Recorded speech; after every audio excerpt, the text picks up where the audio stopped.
Hello everyone, welcome back to my YouTube channel. अगर आप सब ने अब तक की सीरीज़ के प्रीवियस वीडियोस नहीं देखे हैं तो आई रिक्वेस्ट कि आप पहले उन्हें देख लीजिए। और अगर आपको मेरा एक्सप्लेनेशन अच्छा लगे तो मेरे चैनल को लाइक एंड सब्सक्राइब करना ना भूलें। एपिसोड की शुरुआत में हम देखते हैं कि फैफई उन बेरीज पर फिसल कर गिरने ही वाली होती है कि सामने हमें बेटांगी नज़र आता है। हमें लगता है कि वह उसे बचा लेगा, बट वह खड़ूस इंसान तो साइड हट जाता है और बेचारी फैफई नीचे गिर जाती है। फिर फैफई उठती है और एम्पायर को डांटने लगती है कि तुम झूठे इंसान, तुममें इतना भी सेंस नहीं है कि जब कोई लड़की गिर रही होती है उसे बचाया जाता है, तुमने मुझे क्यों नहीं बचाया। और वह उसे मारने लगती है। तो बेटांगी अपने गार्ड्स को ऑर्डर दे देता है कि इसने तुम्हारे एम्पायर के ऊपर अटैक किया है, इसे पकड़ लो। तो फैफई यह सुनते ही वहाँ से भागने लगती है। जब वह भाग ही रही होती है, सामने से लॉर्ड चेन आ रहा होता है। वह उस कॉम्पिटिशन में जाने के लिए आ रहा होता है जो दो राशियों के बीच आज होने वाला था। फैफई उसके पीछे जाती है और छुप जाती है। लॉर्ड चेन उससे पूछता है कि तुम भाग क्यों रहे, तो फैफई उसे बताती है कि यह क्रूर बेटांगी मुझे फिर से जेल में डालने वाला है, इसलिए मैं भाग रही हूँ, मुझे बचा लो। एम्पायर गार्ड्स को ऑर्डर देता है कि तुम सब क्या देख रहे हो, उसे पकड़ लो। तो लॉर्ड चेन बोलता है कि मैं भी देखता हूँ कि मेरे होते हुए किसमें इतनी हिम्मत है कि वह मेरी वुमेन को छू कर दिखाए। यह सुनकर फैफई बोलने लगती है, अभी अभी तुमने क्या कहा। तो लॉर्ड चिन बोलता है कि मैं सिर्फ तुम्हें प्रोटेक्ट कर रहा हूँ। तो फैफई खुश होने लगती है, आखिरकार मैं टीवी सीरियल्स की हीरोइन बन ही गई। उसे लॉर्ड चेन में भगवान नजर आने लगता है। लॉर्ड चेन के पीछे से बहुत ही तेज रोशनी निकल रही होती है। ये खड़ूस एम्पायर अभी भी फैफई को पकड़ने के पीछे लगा होता है। तो लॉर्ड चेन उससे बोलता है कि आज की कंपटीशन में जिसकी भी टीम जीतेगी फैफई उसकी होगी। आगे हम सभी को कंपटीशन में देखते हैं। लॉर्ड चेन के साइड से मिस्टर सू गया होता है और एम्पायर के साइड से वुचेन गया होता है। दोनों ही अपनी आंखें बंद करते हैं और माइंड में लड़ाई करने लगते हैं। और फिर हम देखते हैं कि दोनों में ज़बरदस्त लड़ाई हो रही है। फिर एम्पायर अपने सर्वेंट से पूछता है कि कैलकुलेट करके बताओ कि कौन जीतेगा। सर्वेंट कैलकुलेट करने की कोशिश करता है, बट वहीं पर फैफई होती है, इसलिए उसके पावर्स काम नहीं करते हैं। और वो सोचने लगता है मेरे पावर्स काम क्यों नहीं कर रहे हैं। वह एम्पायर से झूठ बोल देता है कि वुचेन ही जीतेगा, बट तब चैन हार जाता है और मिस्टर सू जीत जाता है। एम्पायर की टीम हार जाती है। उसके बाद एम्पायर लॉर्ड चेन से बोलता है कि कंपटीशन तो जस्ट अभी शुरू हुआ है। तो लॉर्ड चेन उसे बोलता है कि हाँ नेफ्यू, कंपटीशन जस्ट अभी शुरू हुआ है, तुम्हें और हार्ड वर्क करने की ज़रूरत है। फिर हम पीछे फैफई को देखते हैं जो एम्पायर को चिढ़ा रही होती है। उसके बाद लॉर्ड चेन फैफई का हाथ पकड़ता है और उसे वहाँ से लेकर जाता है। और खड़ूस एम्पायर वैसे ही खड़े रहता है और देखते रहता है। आगे हम एम्पायर को उसके रूम पर देखते हैं। कंपटीशन हारने की वजह से उसमें खलबली मची होती है, इसलिए वह यहाँ से वहाँ भटक रहा होता है। तभी वहाँ पर वो चेन और एक सर्वेंट आ जाते हैं। वो लोग उससे माफ़ी मांगने लगते हैं कि हमें माफ़ कर दो, आज हम आपके साइड से हार गए हैं। तो एम्पायर उनको बोलता है कि कोई बात नहीं, ऐसे कंपटीशन तो हम 10 सालों से करते आ रहे हैं, हार जीत तो होती रहती है।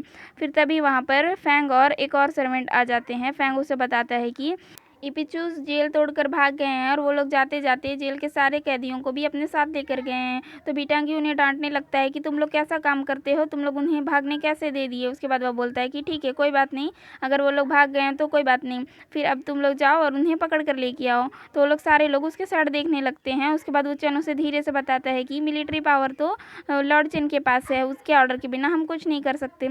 बेचारा बीटांग चुप हो जाता है। उसके बाद बोलता है कि जाओ तुम लोग लॉर्ड चेन से ऑर्डर ले लो और उसके बाद जाकर उन्हें पकड़ लेना। इधर हम देखते हैं कि लॉर्ड चेन फैफई के लिए बहुत सारे ज्वेलरीज भेजा होता है। फैफई उन्हें देख देख कर खुश हो रही होती है और वह सर्वेंट से बोलती है कि लॉर्ड चेन कितने अच्छे हैं, वे अपने गेस्ट को इतने अच्छे से ट्रीट करते हैं।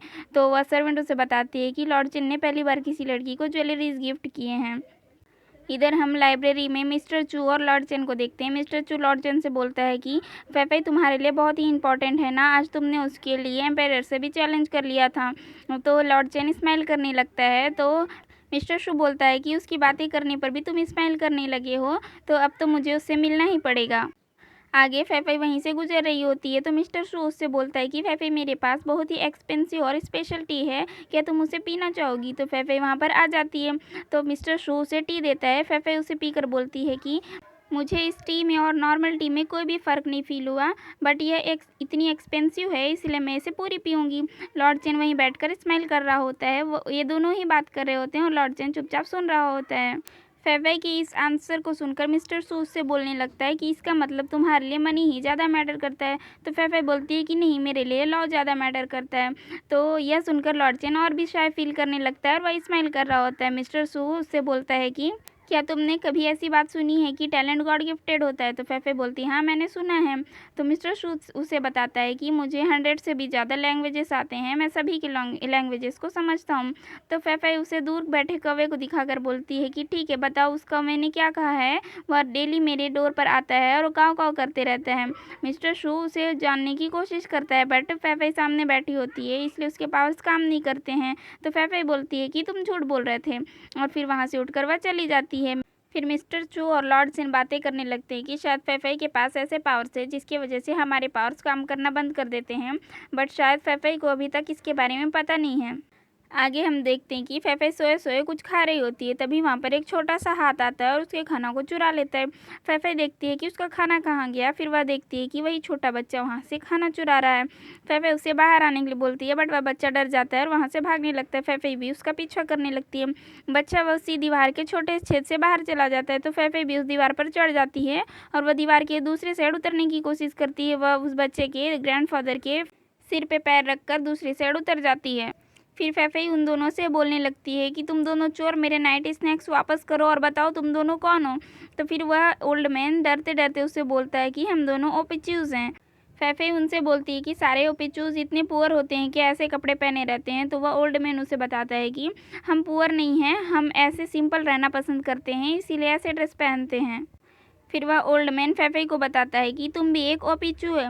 तो फेफे बोलती है कि तुम झूठ बोल रहे हो, बकवास करना बंद कर दो। वह ओल्ड मैन उसे बोलता है कि अगर तुम्हें मेरी बातों पे बिलीव नहीं हो रहा है तो तुम अपने शोल्डर पर देखना, इस टाइप का एक निशान होगा। तो फेफे अपने शोल्डर को चेक करती है, सच में वहाँ पर एक निशान होता है। तो फेफे उससे बोलने लगती है कि तुम क्या बोल रहे हो, मुझे कुछ भी समझ नहीं आ रहा है। तो ओल्ड मैन बोलता है कि समय आने पर तुम्हें सब समझ आ जाएगा, और फिर वह उस बच्चे को लेकर वहाँ से चला जाता है। नेक्स्ट मॉर्निंग फेफे लॉर्ड चेन के दिए हुए ब्रेसलेट को पहनकर मेंशन में यहाँ वहाँ भटक रही होती है। तभी वह एक रूम के सामने से गुजरती है जहाँ अंदर लॉर्ड चेन होता है और कुछ लोग एम्परर के यहाँ से आए होते हैं। वो लोग लॉर्ड चेन को बताते हैं कि ओपिचूज प्रिजन तोड़कर भाग गए हैं और अपने साथ सारे कैदियों को भी लेकर चले गए हैं। तो लॉर्ड चेन जनरल चू को ऑर्डर देता है कि तुम अपनी सारी आर्मी लेकर जाओ और उन ओपिचूज को पकड़ो। जब वो सब लोग बाहर आते हैं तो फेफे बोलती है कि मैं यहाँ से गुजर रही थी, मुझे लगा कि आप सब लोग कुछ इंटरेस्टिंग बातें कर रहे थे, क्या बात कर रहे थे। तो संग्यून उसे बताता है कि हम कोई इंटरेस्टिंग बातें नहीं कर रहे थे, ओपिचूज प्रिजन तोड़कर भाग गए हैं, हम उन्हें ही पकड़ने की बातें कर रहे थे। फेफे बोलती है ओपिचूज। तो संग्यून बोलता है कि तुम इतना नर्वस क्यों हो रही हो, तुम कोई ओपिचू नहीं हो। फिर वो सब लोग फेफे को बताते हैं कि ओपिचूज बहुत ही बुरे होते हैं, वो हमारी कंट्री के पीपल को हार्म करते हैं और उनके पास ऐसे पावर्स होते हैं कि जो वो लोग हमारे पावर को एब्जॉर्ब कर लेते हैं और अपने पावर को बढ़ा लेते हैं। आगे फेफे यह सोचते हुए इधर उधर घूम रही होती है कि मैं एक ओपिचू कैसे हो सकती हूँ। तभी वहाँ पर टैंग आता है।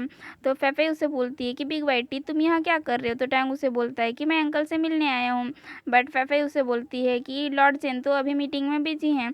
तो टैंग बोलता है कि मैं उनसे मिलने आया हूँ क्योंकि वो और मेरे भाई हमेशा ही एक दूसरे के अपोजिट रहते हैं, मैं उन्हें ऐसे नहीं देख सकता, मैं चाहता हूँ कि हम सब पहले जैसे एक साथ मिलजुल कर रहें।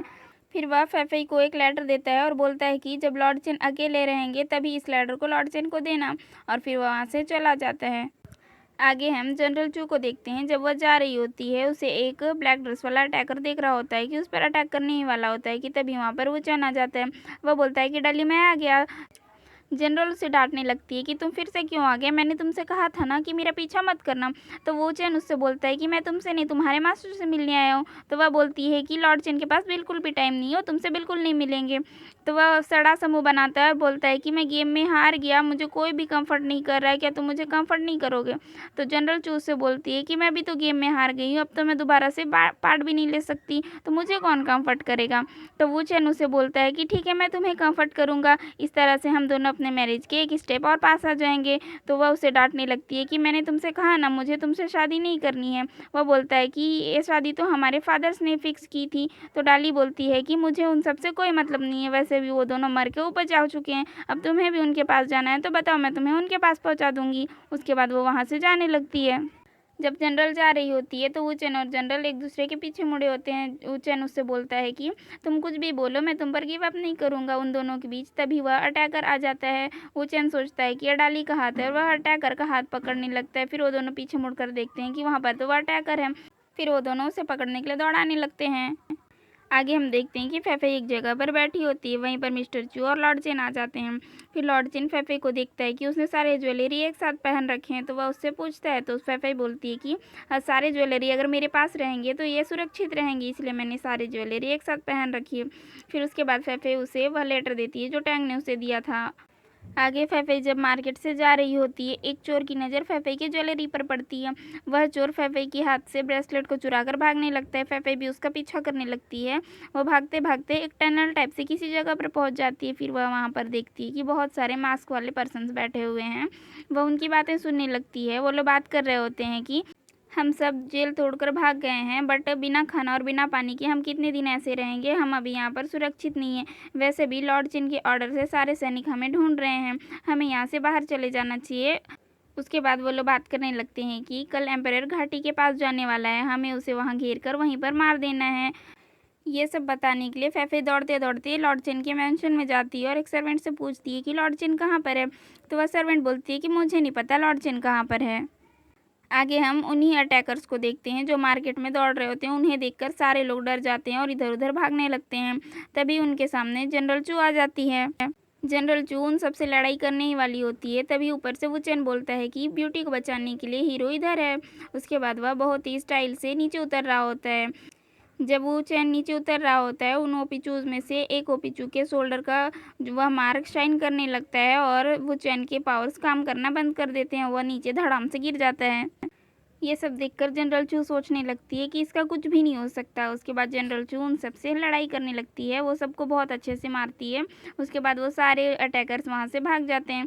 उसके बाद वो चैन उसके पास आता है तो वह उसे डांटने लगती है कि मैंने कहा था ना तुम मेरा पीछा करना बंद कर दो, फिर भी तुम मेरे पीछे पीछे क्यों आए। जनरल चू बोलती है कि मैं कोई मजाक नहीं कर रही हूँ, मैं तुम्हें वार्निंग दे रही हूँ, तुम मेरे आगे पीछे मक्खी की तरह भिनभिनाना बंद कर दो। मैंने तुम्हें कभी पसंद नहीं किया था और कभी पसंद भी नहीं करूँगी, यह होना इम्पॉसिबल है। और वो वहाँ से चली जाती है। बेचारा उचैन उसे देखता ही रह जाता है और यह एपिसोड यहीं पर ख़त्म हो जाता है।